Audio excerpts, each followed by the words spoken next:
With Radio Algeria International, you will not miss a single major political or economic event.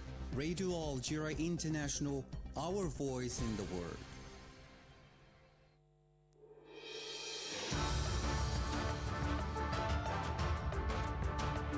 This is the English service of Radio Algeria International. It's time for the news. The newly appointed Prime Minister Nadir Al-Arbawi has expressed his will to implement the program of the President of the Republic, which gives the Algerian citizen the highest priority. And the Army Chief of Staff, Army General Said Chengriha, has arrived in Beijing as part of an official visit to the People's Republic of China. And several UN organizations have expressed concerns of the serious humanitarian situation prevailing in Gaza, where the funneling of humanitarian aid is still hampered by the relentless Israeli bombardments. And those were the major developments. Now the full news edition. Good afternoon. The newly appointed Prime Minister Nadir Al-Arbawi has expressed his will to implement the program of the President of the Republic, which gives the Algerian citizen the highest priority. I'm honored to be entrusted with the honorable mission of Prime Minister. I would like in my first statement as Prime Minister to express to the President of the Republic my gratitude and appreciation for his trust and for honoring me with this mission in the service of the nation and the new Algeria. I hope that I fulfill this trust. I'm fully determined to implement the ambitious program of the President of the Republic, which has given a social character to the national economy, thus placing the Algerian citizens above all considerations. Let's know that the President of the Republic, Abdelmajid Tebboune, appointed Mr. Nadir Al-Arbawi as Prime Minister in replacement of Mr. Ayman bin Abdelrahman. The Army Chief of Staff, Army General Said Chengriha, has arrived in Beijing as part of an official visit to the People's Republic of China. The Army General was received at the International Airport of Beijing by General Zhang Baoqin, Deputy Chief of the International Cooperation Bureau. This visit aims to strengthen friendship and military cooperation between the Algerian National People's Army and the Chinese People's Liberation Army. Nicaragua's Minister of Foreign Affairs, Denise Moncada Colindres, is on an official visit to Algeria at the invitation of the Minister of Foreign Affairs and National Community Abroad, Ahmed Attaf. The visit comes as part of the strengthening of traditional friendship and solidarity ties between Algeria and Nicaragua. The visit is also an opportunity to examine ways and means of boosting bilateral relations in various areas of cooperation and exchange, both bilaterally and multilaterally. It is also an opportunity to tackle regional and international issues of common concern. Algeria and Nicaragua established diplomatic relations in September 1981, and they share a number of values and ideals that guide their foreign policies, notably the respect of international law, their attachment to the principles of United Nations Charter, and the respect of national sovereignty. You're still listening to Radio Algeria International, and several UN organizations have expressed concern at the serious humanitarian situation prevailing in Gaza, where the funneling of humanitarian aid is still hampered by the relentless Israeli bombardments. Miriam Barshi has more. Several UN organizations have expressed concerns at the serious humanitarian situation prevailing in Gaza, where the funneling of humanitarian aid is still hampered by the relentless Israeli bombardments. Addressing a press conference in Geneva, the spokesman of the Office of the Coordination of Humanitarian Affairs, OCHA Jens Lurk, described the situation in Gaza as hell on earth, as the aid could not be funneled to the northern part of the territory on account of the continued Israeli pounding. He stressed that the situation continued to deteriorate in the Gaza Strip, besieged and subjected for over 1 month to devastating attacks by the Israeli occupying forces. The Israeli army had pursued its military operations in the Gaza Strip amid violent fighting raging notably near the El Shifa hospital, one of Gaza's main hospitals. Palestinian rescue team said other hospitals and health centers were hit by the fighting. Médecins Sans Frontières said it feared these hospitals would well become a mortuary unless no steps are taken to secure a ceasefire to immediately stop such bloodshed, or at least to secure the medical evacuation of patients. This came as the UN Programme for Development announced that the Israeli army's shelling of its headquarters in Gaza had caused casualties. It recalled that civilians, civilian infrastructure, and the inviolability of the UN offices must be respected in all times. The United Nations affirmed that over 1.5 out of 2.4 million people living in Gaza were so far displaced by the ongoing Israeli attacks that has plunged the small Palestinian territory into chaos. Médecins Sans Frontières has said that the situation is increasingly tragic for hospitals in the north of Gaza Strip, where 20 out of 36 hospitals in the Gaza Strips are out of order on the 37th day of the Israeli aggression. It stressed that 2 premature babies in intensive care died due to the lack of electricity. And Doctors Without Borders has said that the situation is increasingly tragic for hospitals in the north of the Gaza Strip, where 20 out of 36 hospitals in the Gaza Strip are out of order on the 37th day of the Israeli aggression. It stressed that 2 premature babies in intensive care died due to the lack of electricity. And the Palestinian spokesman Abu Rudaina or Abu Ubaidah has said that the Israeli military machine is pursuing its brutal attacks on Gaza, and the Hamas resistance movement is fighting them on the ground, which forced them to change their track. What is happening in Gaza today is that the Zionist American brutal military machine, laden with hundreds of thousands of explosives, commits gradual destructions to 100 meters ahead with all kinds of barbaric attacks. The tanks advance on the rubble, but despite that they are faced with violent resistance and clashes that make them step back and change the incursion track. Our veterans jump up to the enemy from under the ground and above it and from under the rubble, and they destroy their tanks, armored vehicles, and bulldozers, and destroy their troops' strongholds. He added that the Hamas resistance destroyed more than 160 Zionist military tanks since the beginning of the Israeli aggression. So far, we have destroyed totally or partially more than 160 Zionist military vehicles, including more than 125 tanks in the last 48 hours. In the meantime, our soldiers are making ambushes to the Israeli forces, who are making of destroyed buildings, targeted places, and burnt lands strongholds. We also target the Israeli soldiers on the ground with rockets, anti-personnel mines, explosive-laden drones, and Hoon missiles. The occupation, which knows Gaza very well, will not enjoy a single day or even an hour of peace, and it will pay a very high and unexpected price. That was the statement of Abu Ubaidah on the ongoing operations carried out by the Hamas resistance movement. And the World Health Organization has announced having lost communication with its staff at the Shifa hospital hit by the relentless Israeli attacks. Wafa news agency reported that during the last 48 hours, the largest medical facility in Gaza, a Shifa hospital, has been attacked several times by Israeli fighter aircraft and tanks, killing and injuring several people. They added that following the bombardments, the intensive care unit and the zones of the hospital were displaced. People were staying at have been damaged, killing one patient due to the electricity cut it provoked. The last report stressed that the hospital was surrounded by tanks of the occupier. The staff reported the lack of drinking water and the risk for the last remaining functions, notably the intensive care unit, ventilators and incubators, soon to be closed due to the lack of fuel, putting the life of the patients at an immediate risk.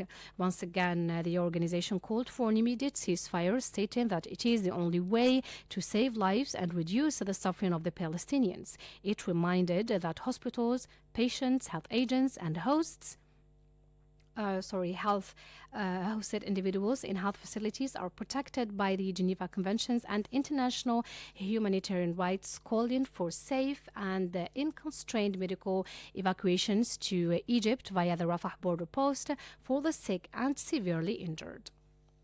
And the spokesperson for Palestinian President Mahmoud Abbas, Nabil Abu Rudaina, has stressed that Gaza is an integral part of the land of Palestine and falls under the jurisdiction of the Palestine Liberation Organization, PLO, saying that Israel's attempt to separate Gaza from the West Bank are doomed to failure.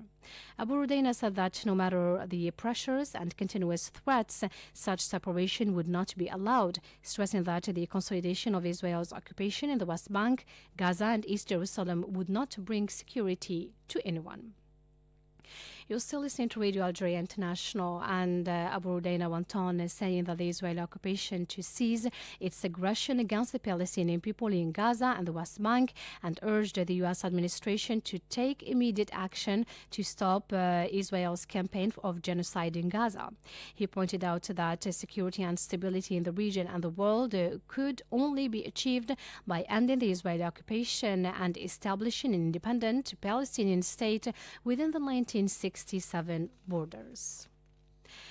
And hundreds of people have rallied in London to express support to the Palestinians facing unprecedented Israeli attacks in Gaza Strip. Miriam Barshiga. The rally was held amid tight security measures imposed on the occasion of the commemoration of World War I armistice. The press agency Wafa reported that Rotterdam Foundation for Gaza and several Dutch and foreign organizations organized a protest in the city of Rotterdam in solidarity with the Palestinian people to denounce the Israeli aggression launched on October 7th against the Gaza Strip. It said the General Union of Palestinian Workers to Rotterdam Foundation, members of Palestinian communities, Arabs and Muslims, as well as thousands of Dutch and foreign solidarity activists participated in the protest. Wafa added that protesters also called for the end of the genocide operations and ethnic cleansing perpetrated by the occupying forces against the Palestinian people. Additionally, several Dutch poets have suggested poetry reading to support the Palestinian cause and the right of Palestinian people to freedom. Posters with the names of the martyrs killed by the Israeli aggression on Gaza have also been placed in front of the municipality. 14 hours 42 minutes. Algiers time. You're still listening to Radio Algeria International.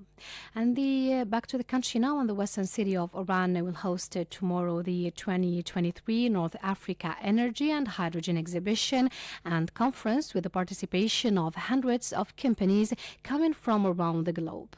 The details with Jamal Salmani.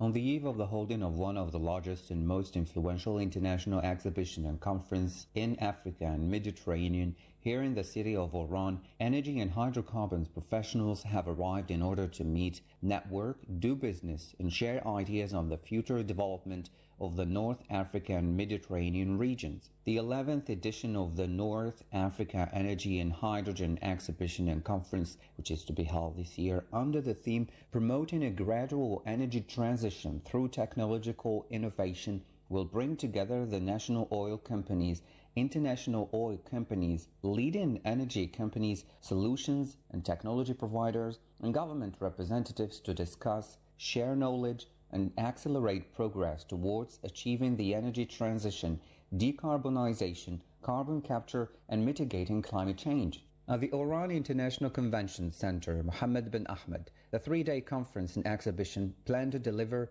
high quality of knowledge and experience through holding a large number of sessions across several categories with about 100 industry experts, speakers, and representatives from both the regional and international oil and gas community, providing the unique opportunity to gain insights into the industry's entire value chain.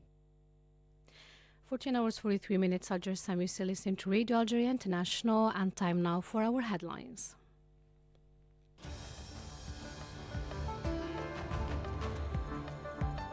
The newly appointed Prime Minister Nadir Al-Arbawi has expressed his will to implement the program of the President of the Republic, which gives the Algerian citizen the highest priority. And the Army Chief of Staff, Army General Said Shangriha, has arrived in Beijing as part of an official visit to the People's Republic of China. And several UN organizations have expressed concern at the serious humanitarian situation prevailing in Gaza, where the funneling of humanitarian aid is still hampered by the relentless Israeli bombardments. 14 hours 44 minutes. Algiers time. You're still listening to Radio Algeria International, and I invite you now to listen to the international event of the week devoted this week to Palestinian issue. It is presented by Jamal Salmani. The international event of the week. The Israeli army pursued its bombardment of the Gaza Strip as well as military operations despite ceasefire calls made by the UN, NGOs and several countries.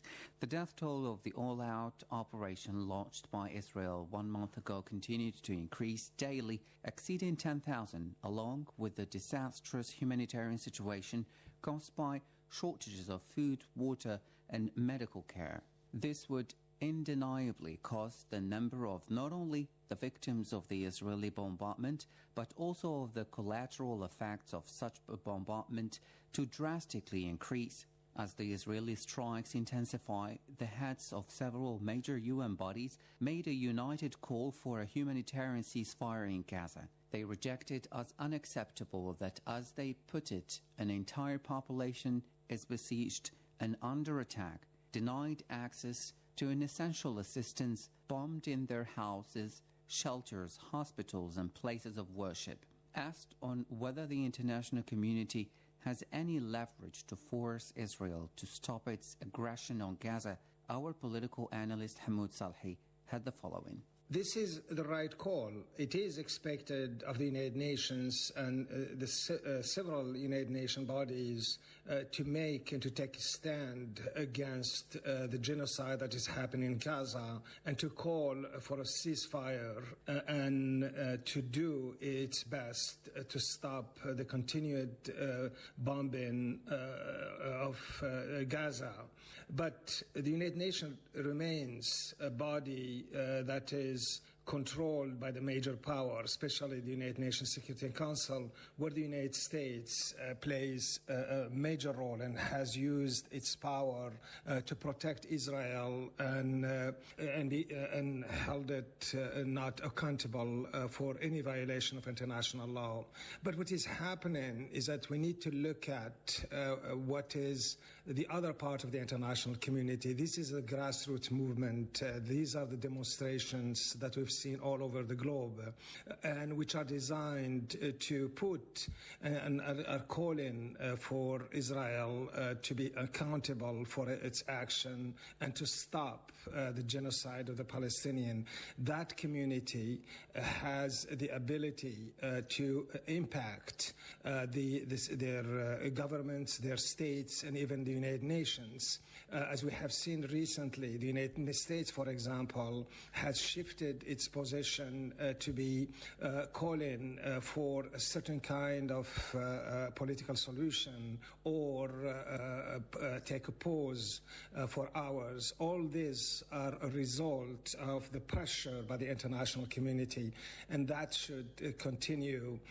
And in the long run, actions like this could put strong pressure on Israel, particularly with the recent move to boycott the products from Israel, to demonstrate before American embassies and to call for Israel to stop its slaughter of the Palestinians. These are all play well in the social media and have a big impact on the public opinion and on organization, which ultimately will have their impact on forcing Israel to stop this madness and hopefully be brought before the international system, the international law, for its crimes. The continuing operations carried out by the Israeli army in Gaza triggered off their discontent and anger not only in the Arab and Muslim world, but also in the rest of the world, including the US and in the European countries. Many observers consider the unprecedented wave of protest staged notably in Washington to denounce the Israeli military operation and bring support to the Palestinians a challenge to US President Joe Biden. The American president, who is facing criticism for his policy regarding Israel, advocated a humanitarian truce to allow for the funneling of aid to Gaza. President Biden's proposal was rejected by the Israeli Prime Minister, who offered instead what he called tactical pauses in the fighting to allow the entry of aid to Gaza. In an interview carried out this week by the ABC News channel, he stated that Israel would, for an indefinite period of time, have the overall security responsibility in Gaza after the war, as on whether the Israeli government was seeking to tighten its grip on the Palestinian territory over which it has maintained an effective control despite Israel's withdrawal in 2005. Our political analyst Hamoud Salhi had the following. This is not new and not the first time that the Israeli Prime Minister has made such a statement. Israel has never shown an interest in pursuing a peaceful solution that would ultimately lead to Palestinian statehood, or for that matter, granting Gaza a full independence. Its withdrawal, that is Israel, from Gaza in 2005, as we know, was for strategic reasons. The settlers might have left Gaza, but Israel never stopped its military attacks against Gaza. And this latest genocide is yet another example.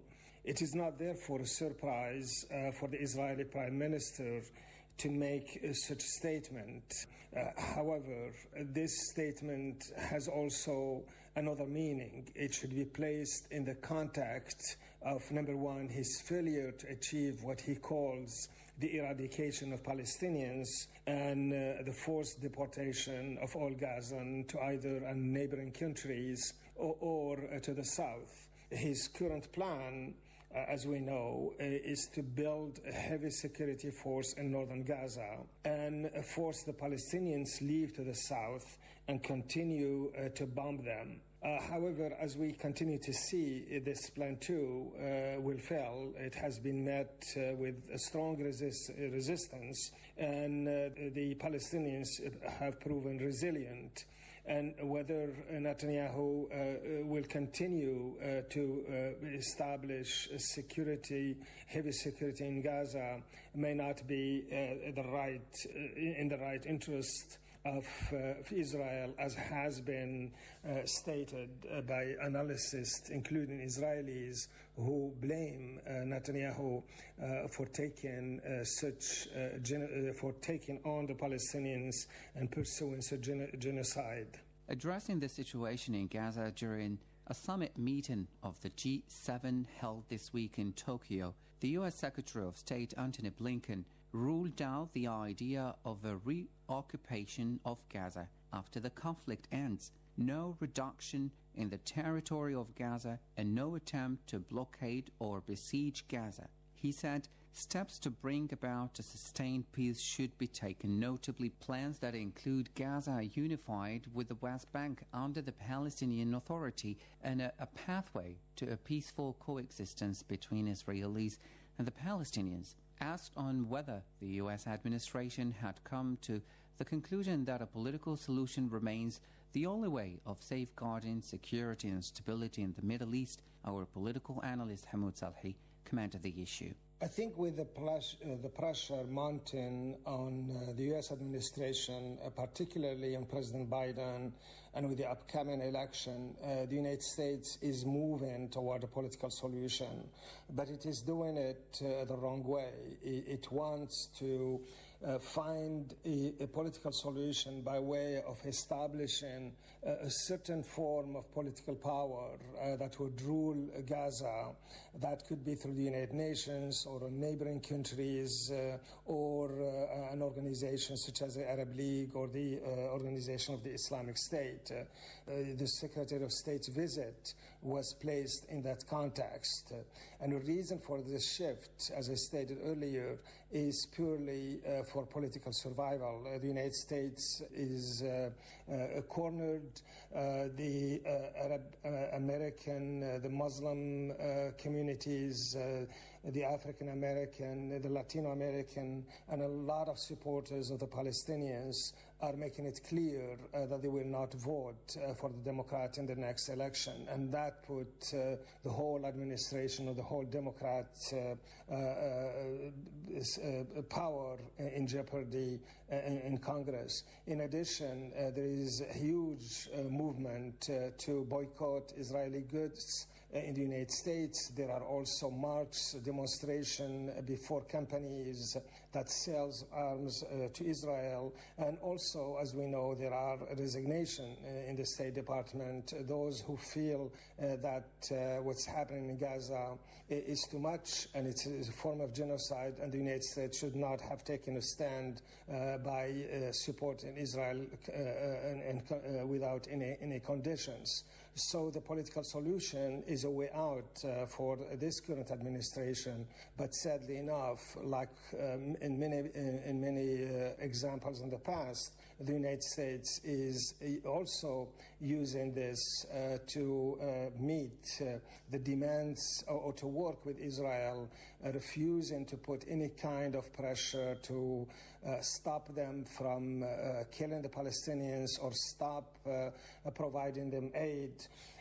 And in many ways, the Biden administration can't do both. It has to be sincere about a political solution, a solution that will end with the establishment of Palestinian states, and not with another set of agreements that we've seen in the past, are not specifically by the United States taking a double standard, allowing Israelis to go with murder while blaming Palestinians for not doing their best or not pushing for a peaceful solution.